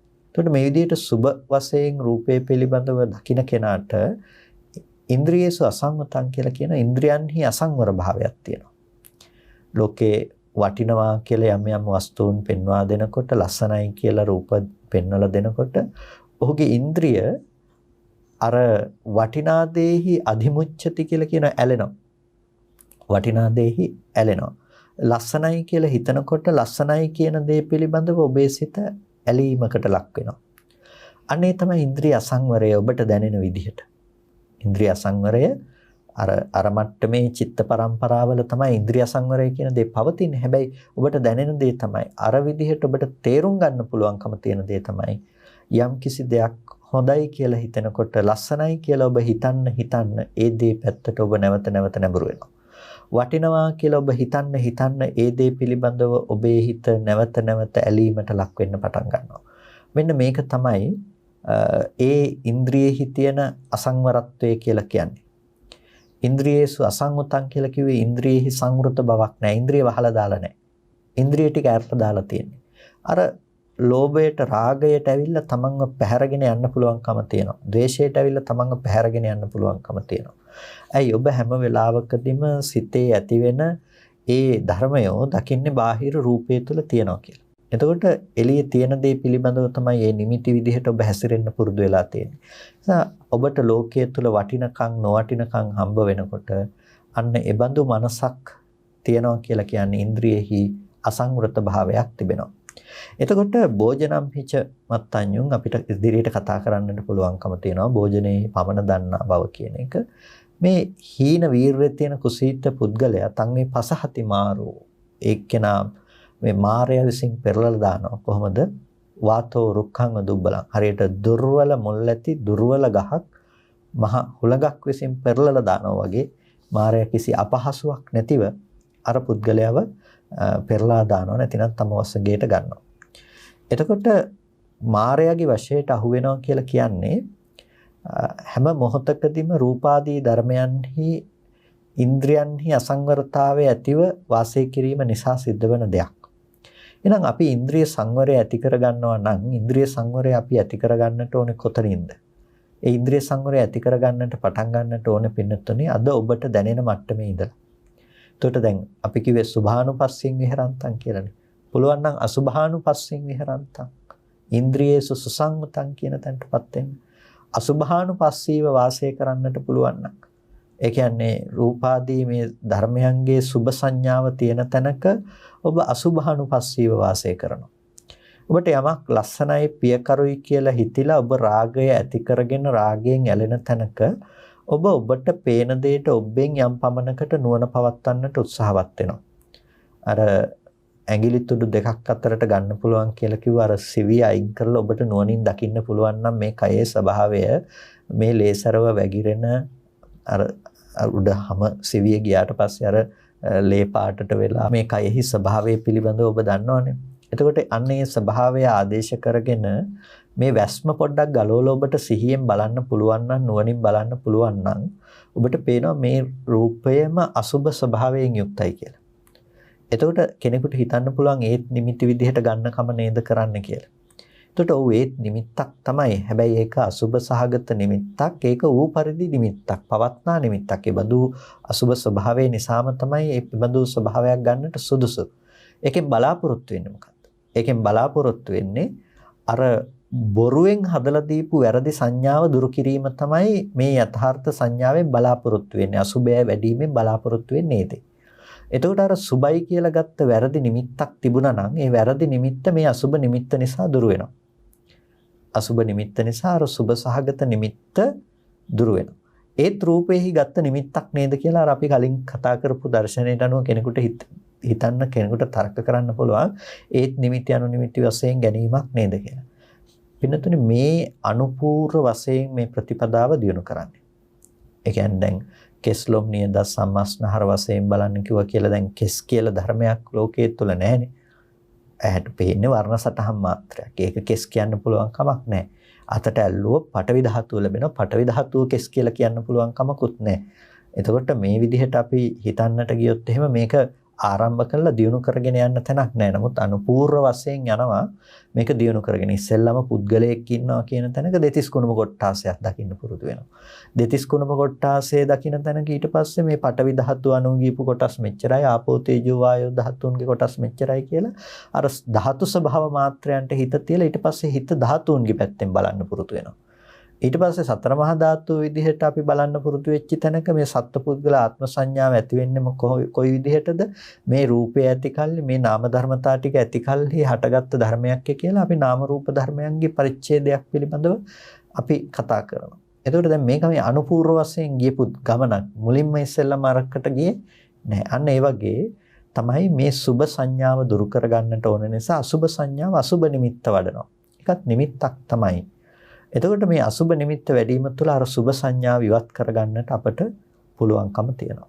දැන් අන්න ඒ විදිහට අපි ඉන්ද්‍රයන්හි ගුප්තද්වාරීව හැසිරෙන්නට මූලික වශයෙන් උත්සාහවත් වෙනවා. කෙනෙකුට ද්වේෂය වැඩි වෙන්නට පුළුවන්. එතකොට තරහ වශයෙන් හැසිරෙන ඒකත් ඉන්ද්‍රියේසු අගුත්තද්වාරය. ඒ කියන්නේ ඉන්ද්‍රයන්හි නොඇසූ දොර ඇති බව තමයි ඒත්. එහෙනම් අපිට ඒ වෙලාවට අපි මෛත්‍රී සහගත සිතුවිලි වලින් අපේ සිත ආවරණය කරගන්නවා. එතකොට අරකින් හානි පැමිණෙන්නේ නැති වෙන්න මෛත්‍රී සහගත සිතුවිලි වලින් අපි සිත වහනවා. ඒක තමයි ගුප්තද්වාරී භාවය කියලා කියන්නේ. ඒ කියන්නේ අපි ඉන්ද්‍රිය ධර්මයන්හි අකුසල්ලෙන් නැති වෙන්න හිත ආරක්ෂා කරන කම. එහෙනම් අද ඔබේ මට්ටමේදී ඔබට ආරම්භක අවස්ථාවක් විදිහට කරන්න පුළුවන්කම තියෙන්නේ අර සිතට ඇති වෙන රාග, ලෝභ, ද්වේෂ, මෝහ කියන මේ අකුසල විතරකයන් හඳුනාගෙන ඊට ප්‍රතිපක්ෂ වුණ ධර්මයන් ඇසුරු කරන්නට පටන් ගන්නට ඕනේ. අන්න ඒ තුළ තමයි අපිට පටන් ගන්නට වෙන්නේ ඉන්ද්‍රයන්හි වැසූ දොර ඇති පුද්ගලයෙක් බවට පත්වීමෙහි ආරම්භක අවස්ථාව. මේ ඉන්ද්‍රිය අසංවරය සහ ඉන්ද්‍රිය සංවරය පිළිබඳව කතා කරනකොට හරි අපූර්ව තැනක් තියෙනවා සරියුත් තෙරුන් වහන්සේ දේශනා කරන. දවසක් දා භික්ෂුන් වහන්සේ නමක් සරියුත් තෙරුන් වහන්සේ ළඟට ඇවිල්ලා කියනවා අන්න සරියුත් තෙරුන් වහන්සේගේ ශිෂ්‍යයෙක් සිවුරු ඇරලා ගියා කියලා. පින්වතුනි මේ වෙලාවේ සරියුත් හාමුදුරුවෝ වදාරනවා ඒක එහෙමම තමයි යම්කිසි කෙනෙක් ඉන්ද්‍රිය අසංවර නම් භෝජනයේහි පමන දන් නැත්තම් නිදිවැරීමෙහි යෙදෙන්නේ නැත්තම් ඒ බඳු කෙනෙක් පිරිපුන් පිරිසිදු බ්‍රහ්මචර්යාව පුරනවා කියන එක विद्यमान වෙන්නේ නැහැ කියලා. ඉතින් මේකෙන්ම අපිට තේරුම් අරගන්න පුළුවන් පිරිපුන් බ්‍රහ්මචර්යාව කියන එක කොතනද? අන්න එතන ඉන්ද්‍රිය සංවරය කියන එක අනිවාර්යයෙන්ම ලක්ෂණයක්. ඉන්ද්‍රිය සංවරයත් භෝජනයේ පමන දන්න බවත් නිදිවැරීමෙහි යෙදෙනවා කියන එකත් ජාගරියාන යෝගය කියන එක. ඉතින් අපිට මේ එකක් එකක් සම්බන්ධයෙන් දීර්ඝව කතා කරන්නට තියෙනවා. කස්සප හඳුරන්නේ මේ ඉන්ද්‍රිය සංවරය ගැන හරි අපූර්ව තැනක් ලෞතර බුදුරජාණන් වහන්සේ වදාරනවානේ. අර එහෙන් රූපයක් බලලා නිමිති වශයෙන් අනුකුඩා නිමිති වශයෙන් ගන්නවට වඩා හොඳයි ගිනිගත්ත හුලකින් නැහැ අතුල්ල ගන්න එක කියන. එතකොට මේ තරම් ගැඹුරු තැනකින් තථාගතයන් වහන්සේ දේශනා කරන්නේ ඉන්ද්‍රිය අසංවරය කියන එක ඒ තරම්ම භයානක කාරණාවක් නිසා. ඉන්ද්‍රිය අසංවරය කියන දේ ඊටාම භයානක දෙයක්. යම් කිසි කෙනෙක් බුදුරජාණන් වහන්සේ දේශනා කරන්නේ දැන් ඒ සූත්‍රයේ මේ ඇස අසංවර කර ගැනීම තුළින් එයා යම් කිසි විදිහකින් කෙනෙක් ඇහැට රත් වෙච්ච යකඩයක් අරගෙන තියාගත්තොත් එහෙම ඒ හේතුවෙන් එයා මේ ජීවිතේ දුක් විඳි. ඒක එයාට ඒක සසරේ දුක් විඳින්න පවතින දෙයක් නෙමෙයි. එයාට ඒක මේ ජීවිතේ දුක පිණිස පවතින දෙයක්.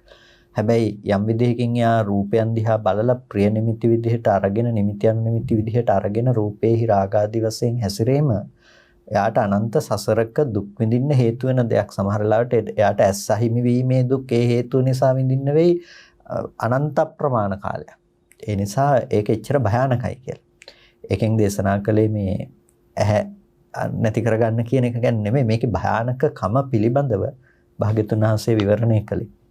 එතකොට හිතන්න ඉන්ද්‍රිය සංවරය කියන දේ අපි වැඩි සැලකිල්ලක් නොදැක්කුවට මොනතරම් භයානක දෙයක්ද මේ ඉන්ද්‍රිය සංවරය කියලා කියන්නේ කියලා. ඒ වගේම කස්සප හඳුනන බුදුරජාණන් වහන්සේ වදාරනවානේ යම් ඉන්ද්‍රියකින් රූපයක් දිහා බලලා නිමිති වශයෙන් අනුනිමිති වශයෙන් අරගෙන එහි බැඳීමෙන් වාසය කරනවා නම් තෘෂ්ණාවෙන් වාසය කරනවා නම් ඒ මොහොතේ කලුරිය කළොත් එහෙම උපදින්නේ එක්ක තිරිසන් යෝනියේ එහෙම නැත්නම් දුගතිය කියලා.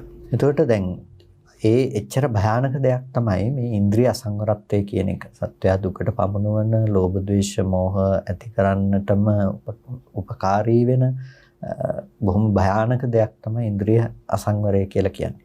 අන්න ඒ නිසාමයි මේ ප්‍රතිපදාවෙහි ඉන්ද්‍රිය සංවරයට ප්‍රධාන තැනක් හිමි වෙන්නේ. මොකද මේ සියලු දුක් කෙලවර කිරීම, සංසාර ප්‍රවෘත්ති නැති කිරීම කියන දේ කරන්නට උත්සාහවත් වන කෙනෙකුට ඉන්ද්‍රිය සංවරය තමයි මහෝපකාරීම දේ බවට පත්වන්නේ. ඇත්තටම කිව්වොත් සමස්ත ප්‍රතිපදාවම ඉන්ද්‍රිය සංවරය තමයි. මුළු සමස්ත ප්‍රතිපදාවම කැටි කරලා දක්වන්නට පුළුවන් ඉන්ද්‍රිය සංවරය කියලා. ඒ අපි ලෝකයේ අසුරු කරන්නේ මේ ඉන්ද්‍රිය ධර්මතා ටිකෙන්නේ. ඉන්ද්‍රිය ධර්මයන්හි තිබෙන යම් අසංවරයක් නිසා තමයි ලෝකේ ආස්වාදානුපස්සීව හැසිරෙලා අපි ඊට අනුරූපව යන්නේ. එහෙනම් අපි කල යුත්තේ ඉන්ද්‍රිය සංවරය ඇති කර ගැනීම. ඒ නිසා මුළු සමස්ත මේ ප්‍රතිපදාව තුලම මාර්ගයේ තුලම අපි කරන්නේ ඉන්ද්‍රිය සංවරය ඇති කරගන්නට උත්සාහවත් වෙන එකම තමයි. ඉන්ද්‍රිය සංවර කරනවා කියන්නේ. ඒ නිසා මුළු ධර්මයේම නැතිනම් මුළු හැමදේම මේ ඉන්ද්‍රිය සංවරය පිණිසයි කියලා කියන්නට පුළුවන්. ඒ තරම් වටින දෙයක් තමයි මේ ඉන්ද්‍රිය සංවරය කියලා කියන මේ වචනය ඇතුලේ සංග්‍රහ වෙන දේ.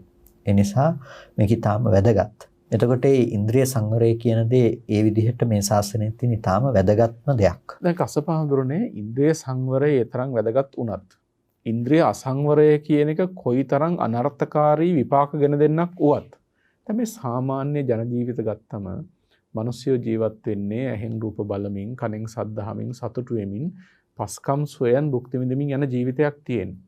දැන් එතකොට සාමාන්‍ය බෞද්ධ ජීවිතය කියන තැනින් අපි කතා කළොත් තරුණ තරුණියන් ඉන්න තැන උපාසක උපාසිකාවන් ඉන්න තැනින් අපි කතා කළොත් ඔවුන් මේ තරම් ඉන්ද්‍රිය සංවරයක් කොහොමද කරගෙන යන්නේ මේ කොහොමද එහෙම ගිහි ජීවිතයක ජීවත් වෙන්නේ? ඇත්තටම අපි ඒක තේරුම් ගන්නට ඕනේ මේ මම එකයි කිව්වේ අපේ සමස්ත ප්‍රතිපදාවම ඉන්ද්‍රිය සංවරයයි කියන දෙයට ගොනු කරලා දක්වන්නට ඕන නම් පුළුවන්කම තියනවා කියලා. එතකොට මේ ශාසනයේ මූලිකම අදිතාලම තියෙන කෙනා. ඒ කියන්නේ මූලිකවම ප්‍රවේශය ලබා ගන්න කෙනත් ඉන්ද්‍රිය සංවරය කියන තැනින් පටන් ගන්නවා.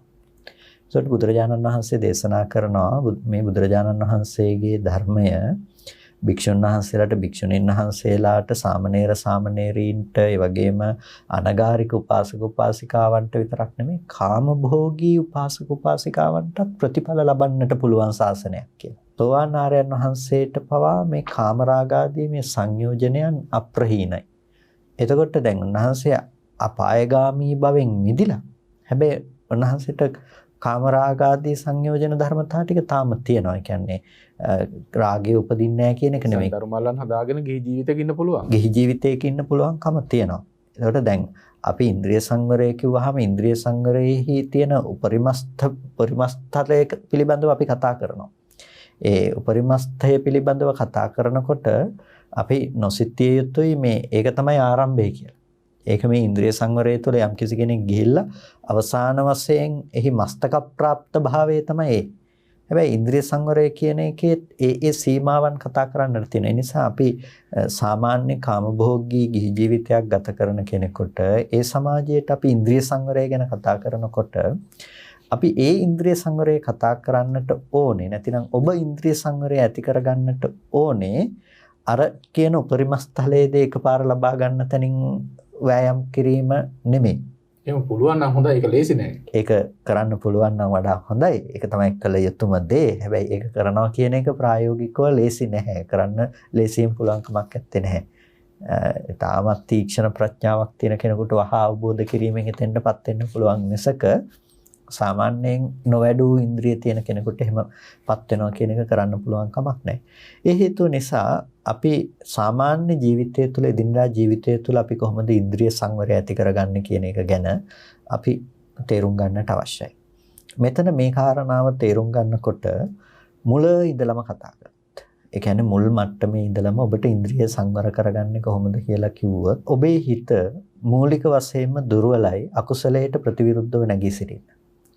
අන්න ඒ නිසා ඔබේ ජීවිතය තුළ ඔබ හඳුනාගත යුතුයි පරිවර්ජනය කළ යුතු දේවල් මොනවද කියන එක.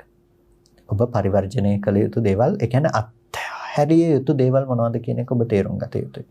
දැන් ප්‍රමාණය ඉක්මවා යන මට්ටමේ කෙලෙස් සහිතව හැසිරෙන්නට පුළුවන් තැන් තියෙනවා.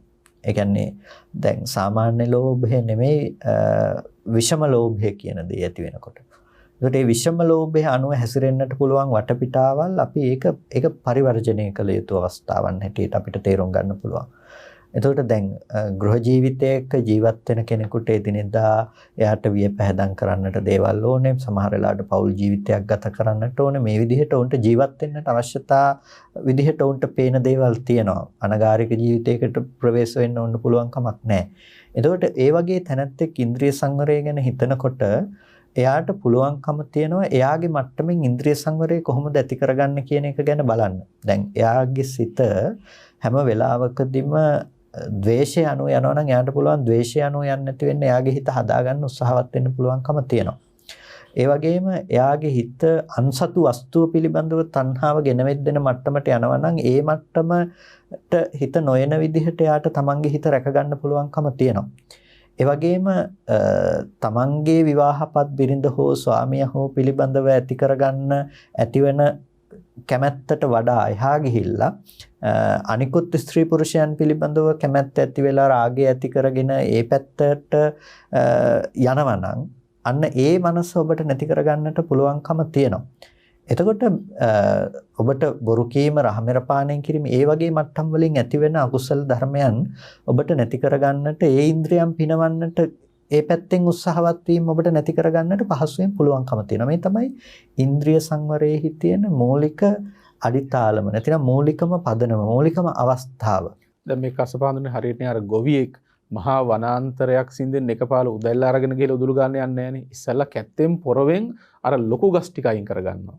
ඊට පස්සේ පොඩි ගස් ටික අයින් කරනවා. අන්තිමට තනකොළ ටික කපලා උදුළු ගාලා දානවා. අන්න ඒ වගේ ක්‍රමයක් මේක. ඒ වගේ ක්‍රමයක්. එතකොට අපි තේරුම් ගන්නට ඕනේ කායික වාචසික වශයෙන් අපේ තියෙන මානසික සංවරයක් ඉන්ද්‍රියන් පිළිබඳව නැතිකම නිසා අපි මේ අනිත් වස්තුන් ලබා ගන්නට ලෝකෙ තුල තියෙන දේවල් වල ලෝභ ද්වේෂ වශයෙන් හැසිරෙන්නට උත්සාහවත් වෙනවා නම් අන්න ඒ බඳු මට්ටම දුරු වෙන්න ඔබ ඉස්සෙල්ලා වාසය කරන්න.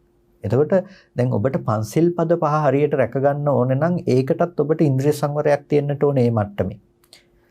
දැන් දකින කාන්තාව පිළිබඳව රාගයක් ඇති වෙන පුද්ගලයෙකුට කාමයේ වර්ධවා හැසිරෙන්නේ නැතුව ඉන්නවා කියන එක කරන්න එක ලේසි දෙයක් නෙමෙයි.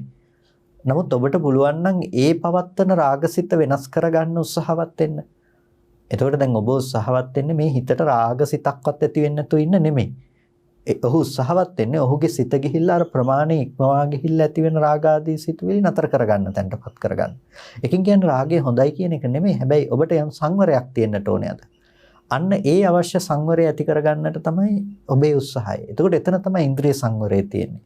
ඔබට ඔබේ gedara තියෙන වස්තුන් පිළිබඳව කැමැත්තක් තියෙන්න පුළුවන්. ඒවා රැක ගන්න, ඒ වලින් ඔබට ගන්න පුළුවන් ප්‍රයෝජනය ගැන කැමැත්තක් තියෙන්න පුළුවන්. හැබැයි ඒක ගැන නෙමෙයි දැන් කතා කරන්නේ. ඔබට හිතෙනවා නම් අන්සතු වස්තුව පිළිබඳව කැමැත්තක් ඇති වෙනවා නම් ඒ දේ ඔබට ලබා ගැනීමට ආසාවක් ඇති වෙනවා නම් ඔබ අන්න එතනින් හිත රැක ගන්නට ඕනේ. අන්න එතනින් තමයි ඔබ මේ ඉන්ද්‍රිය සංවරය කියන දේ මූලික වශයෙන්ම ආරම්භ කරන තැන. ඒ ඉන්ද්‍රිය සංවරය තමයි අර ප්‍රාතිමෝක්ෂ සංවර සීලයට පදනම සකස් කරලා දෙන්නේ. නැත්නම් පංච සීලය කියන දේ ආරක්ෂා කරගන්නට අවශ්‍ය පදනම හදලා දෙන්නේ අර ගත්ත පන්නරේ. නැතිනම් ඒ ලබාගත් සිතේ ඇති කරගත්ත සංවරය තමයි ඒකට අවශ්‍ය පදනම සලසා දෙන්නේ. ඒකට දැන් අපි අද දවසේදී විශේෂයෙන්ම දකිනවා අපේ තරුණ සමාජය දිහා අපි බැලුවත් තරුණ තරුණයන් තාම බොහොම ප්‍රමාණයේ ඉක්මවා යන විදිහට මේ ලෞකික දේවල් වලට නැඹුරු වෙලා යන ආකාරය අපි දකිනවා. ඇතැම් වෙලාවට ඒක මේ යම් උම්මත්තක ස්වરૂපයක් ගන්න ස්වභාවයක් තියෙනවා. ඒ කියන්නේ අර ප්‍රමාණයේ ඉක්මවා ඉන්ද්‍රිය සංවරයට පත්වීම එක්තරා උමතු බවක් තමයි. අන්න ඒ බඳු ස්වභාවයෙන් මේ ලෞකික දේවල් පසුපස්සේ හඹාගෙන යන ආකාරයන් අපි දකිනවා. ඒ කියන්නේ සමහර වෙලාවට වීඩියෝ ක්‍රීඩාවන්නට පුළුවන්. ඊට පස්සේ ඔය මේ මෑතක එක මේ තරුණ පිරිසක් නැතිනම් තරුණ දරුවෝ වගේක් අපිට පැහැදිලි කරා මේ සංගීත කණ්ඩායම් පිළිබඳව තියෙන දේ. මේක මේ උමතුවක් මට්ටමට යන මට්ටමට ඇතැම් ළමයින්ගේ සිත්වලට බලපාලා තියෙන දේ පිළිබඳව කතා කළා. මේ විදේශීය සංගීත කණ්ඩායම් පිළිබඳව මෙයාගේ හිතේ තියෙන කැමැත්ත. එතකොට මේ ඒ දේ අධ්‍යයනය කරලා බලනකොට අපිට දකින්න පුළුවන් මේ තරුණ පිරිස ඇත්තටම කොහෙද සමහර වෙලාවට තමන්ගේ හිත අරගෙන ගිහිල්ලා අතරමං කරගෙන තියෙන්නේ කියලා. මේ ලෝකේ අර ලෝකේ පය ගහලා ජීවත් වෙන තැන ඉන්නේ නැති වෙන්න ඒ අයගේ මනස නිකම්ම අර හීන ලෝකේ ජීවත් වෙන තැනට අරගෙන ගිහිල්ලා තියෙනවා. ඒ නිසා අන්න ඒ බඳු තමන්ගේ හිතේ තියෙන ඒ බඳු විකෘති මානසික මට්ටමක් දුරු කරගන්න පුළුවන් වෙන්නේ ඒ තැන්වල සංවරය පිළිබඳව යම්කිසි කෙනෙක් තමන්ගේ හිත පැත්තෙන් අද ආවර්ජනා කළ සංවරය උපදව ගන්න උත්සාහවත් වුණොත්. ඒක තමයි ඉන්ද්‍රිය සංවරය ඇති කර ගැනීමෙහි මූලික අදියර. තමන් පිළිබඳව හොඳින් විනිශ්චය ඇති කර ගන්නට පටන් ගන්නට ඕනේ. ප්‍රමාණයේ ඉක්මවා තමන්ට ලෝභය ඇති වෙන්නේ, රාගය ඇති වෙන්නේ මොන වගේ දේවල් මතද? ප්‍රමාණය ඉක්මවා ද්වේෂය ඇති වෙන්නේ Tamanට මොන වගේ දේවල් පිළිබඳවද? Taman වැඩිපුරම මුලාවටපත් වෙන්නේ මොන වගේ තැන්වලදීද? මෙන්න මේ දේවල් පිළිබඳව ඔබ විනිශ්චය ඇති කරගන්න. ඔබට ජීවිතේ වැඩිපුරම කැමැත්ත ඇති වෙන කැමැති විදිහට ඔබව අල්ලා බැඳලා තියාගන්න ඒ දේ පිළිබඳව ඔබ ඊට පස්සේ නුවණින් සම්මර්ෂණය කරන්න පටන් ගන්න. ඔබට වැඩිපුරම ද්වේෂය හටගන්න තැන තියෙනවා නම් ඔබ ඒ පිළිබඳව සම්මර්ෂණය කරන්න පටන් ගන්න. ඒ නිසා ඉන්ද්‍රිය සංවරය ඇති කරගන්න කෙනෙකුගේ ප්‍රාථමික තලයේදී ඉන්ද්‍රිය සංවරය කියන මූලික අධීරයේදී මේක ඇති කරගන්න පුද්ගලයෙක් සතු විය යුතු විශේෂම ලක්ෂණය තමයි ඒක. තමන් වැඩිපුරම ජීවිතේ කැමැත්තෙන් පසු වෙන්නේ මොන දේවල් වලටද? අකමැත්තෙන් පසු වෙන්නේ මොන දේවල් වලටද? මෙන්න මේවා පිළිබඳව ඔබ සතුව වාර්තාවක් තියෙන්නට ඕනේ ඔබේ හිත පිළිබඳව. එතකොට ඔබට පුළුවන් ඔබට මේ මහා හිතේ ප්‍රමාණය ඉක්මවා කැමැත්තක් ඇති වෙලා තණ්හාවෙන් බැස ගන්න අරමුණ පිළිබඳව ඔබට දැන් සීමා මායින් පනවාගෙන එයින් සිත රැක ගන්නට ඔබට උත්සාහවත් වෙන්න පුළුවන්කම තියෙනවා. ප්‍රමාණය ඉක්මවා ද්වේෂය ඇති වෙනවා කියලා ඔබට යම් අරමුණු වල පේනවා නම් ඔබට ඒ අරමුණු ඇති වෙන්න පටන් ගන්නකොටම දැන් සංවරය උපදව ගන්න පුළුවන්කම තියෙනවා. අන්න එතනින් තමයි ඉන්ද්‍රිය සංවරය ප්‍රායෝගිකව භාවිත කිරීම ඔබ ආරම්භ කළ යුත්තේ. අන්න ඒක ප්‍රායෝගිකව භාවිත කිරීම තුළින් ඔබට යන්න පුළුවන්කම තියෙනවා අර තැන දක්වාම. ලෝකයේ සැඟවිය යුතු සහ නොසැඟවිය යුතු සියල්ලම ඔබ අතේ තියෙනවා, ඔබේ ෆෝන් එකේ තියෙනවා. අපි ජීවත් වෙන්නේ ඒ වගේ යුගයක. ඉතින් මේ වගේ යුගයක ජීවත් වෙනකොට ඉන්ද්‍රිය සංවර කරගෙන මේ සසර දිනා ගන්නවා කියන එක ස්වල්ප දෙයක් නෙමෙයි. හැබැයි කරන්න පුළුවන් දෙයක්. ඔබට ඔබේ හිත ශක්තිමත් කරගන්න එක විතරයි කරන්න තියෙන්නේ. හරියට ධර්මයේ තේරුම් අරගෙන අපි කල යුත්ත නොකල යුත්ත කුමක්ද කියලා තේරුම් අරගෙන ඒ අනුව ඔබේ ඉන්ද්‍රිය ධර්ම ටික පවත්වාගෙන යන එක තමයි කරන්නට තියෙන්නේ. ඉතින් අර කසපාමුන එක හාමුදුරනමක් ඇවිල්ලා බුදුරජාණන් වහන්සේට කිව්වේ ස්වාමීනි මට මේ ඔක්කොම කරන්න හරි අමාරුයි කියලා. සිල් තියනවා කෙලවරක් නැතුව බණ භාවනා කරන්න තියෙනවා, පාඩම් කරන්න තියෙනවා. ඉතින් බුදුරජාණන් වහන්සේ දේශනා කරේ මහාන එකක් කරන්න පුළුවන්ද? ඔබේ හිත හදාගන්න පුළුවන්ද? ස්වාමීනි ඒක පුළුවන් කිව්වනේ. ඉතින් එතනින් තෙරුන් වහන්සේ දිනාගත්තා, සමස්ත සසරම දිනාගත්තා, ලෞතර නිර්වාණ ධර්මයේ සාක්ෂාත් කරගත්තා. ඉතින් අපිට මේ මුළු ලෝකයම දිනා ගන්න බැරි වෙන්න පුළුවන්. හැබැයි ඔබට ඔබේ හිත දිනා ගන්නට පුළුවන්. හිත හරියට හදාගත්තොත් අපේ කස්සප හඳුර මතක් කළා වගේ මේ ඉන්ද්‍රිය සංවරය කියන තැන, ඉන්ද්‍රිය අසංවරය සහ සංවරය කියන තැන් දෙකේම තියෙන ඔබේ හිතයි. මෙතන හරියට හදාගත්තොත් අපිට කරන්න බැරි දෙයක් ඇත්තේ නැහැ. දැන් ඉන්ද්‍රිය සංවරය සහ අසංවරය පිළිබඳව කතා කරනකොට ඊටම අනුයාතව නිරන්තරයෙන්ම ත්‍රිපිටකයේ සාකච්ඡා වෙන දෙයක් තමයි භෝජනයේහි අමාත්‍රඥතාවය සහ භෝජනයේහි මාත්‍රඥ බව. ඒ කියන්නේ ආහාර ගන්නකොට පමණ නොදැන ආහාර ගැනීම සහ පමණ දැන ආහාර ගැනීම. කසපහඳුන මේකෙන් අඩුවෙන් කන්න වැඩිපුර කන්න එපා කියලාද?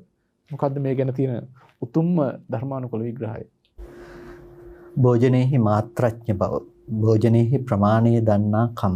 මේක ඊටාම වැදගත් දෙයක්. ඇත්තටම භාවනාවටත් අවශ්‍ය වෙන, ගිහි ජීවිතයකට උනත් පහසුවෙන් සරලව තමන්ගේ කටයුතු කරගෙන යන්නට අවශ්‍ය වෙන වටිනා දෙයක් තමයි භෝජනයේහි පමණ දන්නා බව කියලා කියන්නේ. භික්ෂුන් වහන්සේලාට නම් මේක ඊටාමත් විශේෂ කාරණාවක්. මේ මොකද ආහාරය කියන දේ මේ ශාසනයේ මේ ප්‍රධාන අවධානයක් යොමු කරපු කාරණාවක් තමයි ආහාරය කියන දේ. උපසම්පන්න භික්ෂුන් වහන්සේ නමකට පරාජිකා 4ක් තියෙනවා. පරාජිකා කියලා කියන්නේ ඒ පරාජිකාවටපත් වුණොත් නැවත ඔහුට උපසම්පදාව නැහැ. ආයේ මේ ජීවිතය තුළ කිසිම ආකාරයකින් සිවුරු ඇරලා නැවත මහණ වුණත් උපසම්පදාව පිළිහිටීමක් සිද්ධ වෙන්නේ නැහැ පරාජිකා වුණ භික්ෂුවකට. ඒ තරම් පරාජිකාව කියන දේ බරපතලයි. කියන්නේ පෙරදුනා. පෙරදුනා. එයා පැවිද්දෙන් පෙරදුනා. භික්ෂු භාවයෙන් පෙරදුනා. පෙරදිච්ච පුද්ගලයෙක් යා. ඊට පස්සේ ආයෙ දිනනවා කියන එක වෙන දේවල් දිනන්න පුළුවන්. හැබැයි ආයෙ උපසම්පදාව ලබනවා කියන එක යට කරන්න පුළුවන් දෙයක් නෙමෙයි. ආ පෙරදිලා ඉවරයි. එතකොට බුදුරජාණන් වහන්සේ එක වෙලාවකදී දේශනා කරන මහණෙනි මම පස්වන පරාජිකාවක් පනවනවා නම් පනවන්නේ ආහාරය සඳහායි කියලා. ආහාරය සඳහායි. නමුත් සත්වයා යැපෙන දේ නිසා මම එක පරාජිකාවක් කොට පනවන්නේ නැහැ කියලා. ඒකෙන් භාග්‍යතුන් වහන්සේ පෙන්වුවේ මොකක්ද? ආහාරයේ තියෙන භයානක බව, ආහාරයට කරන්න පුළුවන් දේ මහ විශාලයි. ඒ නිසා ආහාරයේ තියෙන මේ භයානක බව බුදුරජාණන් වහන්සේ දේශනා කළේ මේ පස්වෙනි පරාජිකාවක් පනවනවා නම් පනවන්නේ මේ ආහාරය හේතු කරගෙනයි කියලා. ඒ කියන්නේ නොපැනෙව්වත් පැනෙව්වා හා සමාන මේකේ තියෙන භයානකකම පෙන්වා දෙමින් භාග්‍යතුන් වහන්සේ. ආහාරයේහි පමණ නොදන්නා කම මහා අනිෂ්ට විපාක රාශියක් ගෙන විද්දෙන දෙයක්. ඒක මෙච්චරයි කියලා කියන්නට පුළුවන් කමක් නැත්තේ නේ. ඒ නිසා මේ ශාසනයේ හැම තැනකදීම කතා කරනවා භෝජනම් හිච මත්තඤ්ඤෝ. භෝජනයේහි පමණ දැනගන්න. භෝජනයේහි ප්‍රමාණය දැනගන්න. කවුද දැනගන්නට ඕනේ? ඒ අදාළ හික්මෙන පුද්ගලයා විසින් භෝජනයේහි පමණ දැනගත යුතුයි. භික්ෂුන් වහන්සේලාටත් ගිහි අයටත් අදාළයි භෝජනයේහි පමණ දැනගන්නා බව කියන එක. දිව පිනවනවා කියන එකට අපි කවුරුත් කැමති. ඒකට පසුපස්සේ මිනිස්සු හඹාගෙන යනවා. රසය කියන දේ මූලික කරගෙන මිනිස්සු හඹාගෙන යනවා. ඒ වගේම ශරීරය පිළිබඳව සංකල්පයන්ගෙන් ඒ දේ හඹාගෙන යනවා. භෝජනය කියන දේ මේ හැම දෙයත් එක්කම බැඳිලා පවතිනවා. එතකොට මිනිස්සු කෑම කන්නේ සාපිපාසයේ නිවාගෙන තමාගේ කෘත්‍ය කර ගැනීමේ පහසුව කියන දෙයට වඩා මිනිස්සු කෑම කන්නේ ඒ තුලින් තෘප්තියක් ලබන්නට, ඒ තුලින් සතුටක් උපදව ගන්නට. ඒ වගේම මිනිස්සු ආහාර ගන්නේ තමාගේ කය මෙසේ වූ ආකාරයන්ගෙන් සකස් කර ගන්නට ඕනේ කියන අදහසෙන් යුක්තව. එතකොට ඒ ආහාරය කියන දේ අර කෙලෙස් සහිත ලෝකයකට මඟ කියන ප්‍රධානම දෙයක් බවට පත් වෙලා තියෙනවා. භෝජනම් හිච මත්තඤ්ඤුම් කියලා කියන්නේ භෝජනයේහි මාත්‍රඥ භාවයයි කියලා කියන්නේ ආහාරයක ටිකක් විතරක් කාලා නිකන් ඉන්න කියන එක නෙමෙයි. ආහාර පොඩ්ඩක් ගන්න කියන එක නෙමෙයි.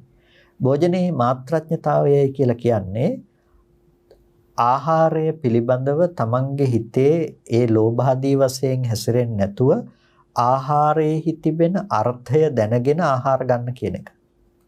ආහාරයක් අපිට අවශ්‍ය වෙන්නේ ඇයි කියන එක දැනගෙන ඒ අවශ්‍යතාවය පිරිමහ ගැනීම සඳහා ආහාර ගන්න. ඒ කියන්නේ ප්‍රත්‍යවේක්ෂාවෙන් යුක්තව ආහාර ගන්නවා කියන්නේ. ප්‍රත්‍යවේක්ෂාවෙන් යුක්තව ආහාර ගන්නවා කියන එක. එතකොට නේවද වායන මදායන මණ්ඩනායන විභූෂනාය. එතකොට යාවදේව ඉමස්ස කායස්ස ඨිතියා යාපනාය විහිංසූපරතියා බ්‍රහ්මචර්යානුග්‍රහය. එතකොට ඒ ආහාරයේ මාත්‍රඥතාවය ගැන කතා කරන දේශනා කරන බුදුරජාණන් වහන්සේ දේශනා කළේ මේ ආහාරය කුමක් සඳහාද පවතින්නේ? මේ කනබොන ආහාරය මේ සාපිපාසාදී මේ දේ නැති කරන්නට හේතු වෙන දෙයක්. මේ කයේ යැපීමට අවශ්‍ය වෙන දෙයක්. එහෙනම් මේ කයෙහි යැපීම සඳහායි මේ ආහාරය. එහෙම නැතිනම් මේකෙන් වෙන දෙයක් සඳහා නොවේයි කියන එක ආර්ය ශ්‍රාවකයා නැතිනම් මේ මාර්ගය තුල හික්මෙන තැනැත්තෙකුවත් නිරන්තරයෙන් මෙනෙහි කළ යුතුයි. එයා තේරුම් ගන්නට ඕනේ මේ ආහාරය පිළිබඳව තියෙන නිවැරදිව මනස භාවිත කරන්නේ කොහොමද?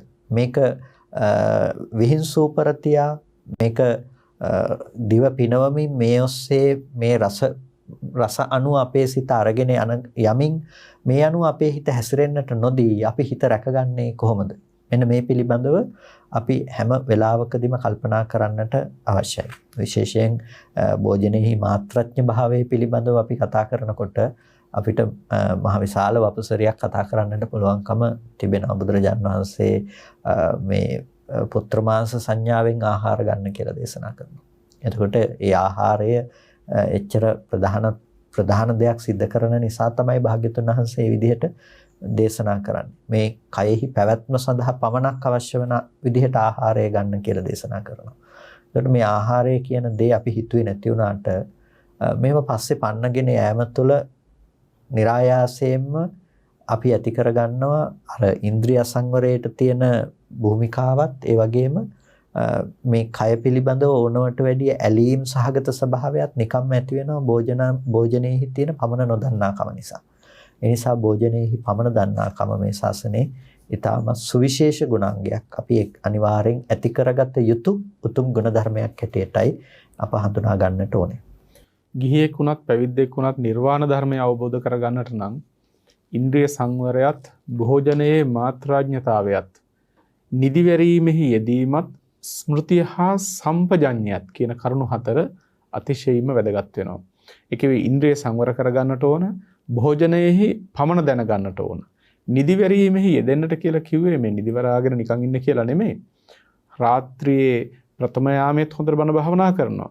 ඊට පස්සේ මධ්‍යම යාමයේ ටිකක් සැතපෙනවා. ඊට පස්සේ උදේ පාන්දරම නැගිටලා නැවතත් මේ චිත්තසංතානයන් පිරිසිදු කරගන්නවා. ඉතින් මේ විදිහට නිදිවරාගෙන සිත පිරිසිදු කරගන්නවා.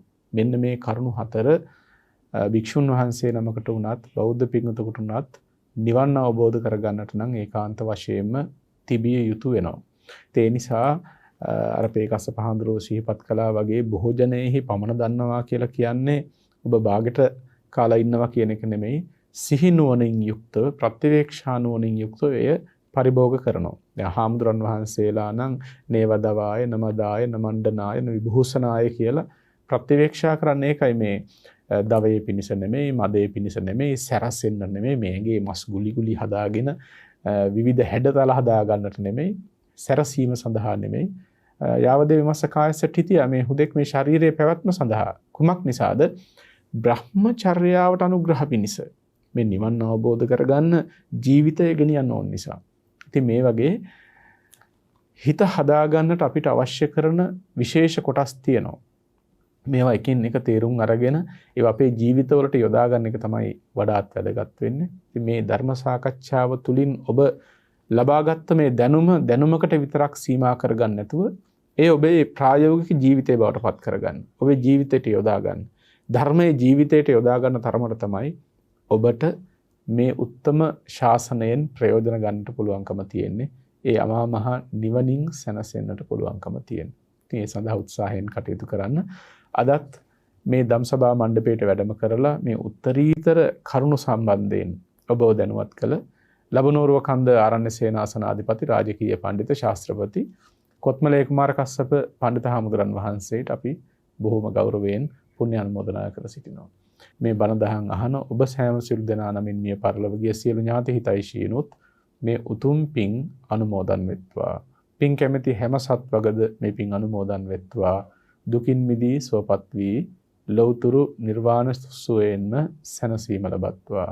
දායකත්වයෙන් කටයුතු කරන පින්වතුන් ඇතුළුව පවුලේ උදවිය ඇතුළු සෑම සිළු දෙනාටම සදේවක ලෝකයාටම පුණ්‍ය ශක්තිය බලයෙන් නිදුක් නිරෝගී සුවපත් භාවය චිරජීවනයේ සැලසේවා. ලෞතුරු නිර්වාණ සුවයෙන් සැනසෙන්නට මේ උතුම් පින් හේතු වාසනා පාරමී වේවා කියලා සාදු කියලා ප්‍රාර්ථනා කරගන්න. සෑම සිළු දෙනාටම සම්මා සම්බුදු සරණයි.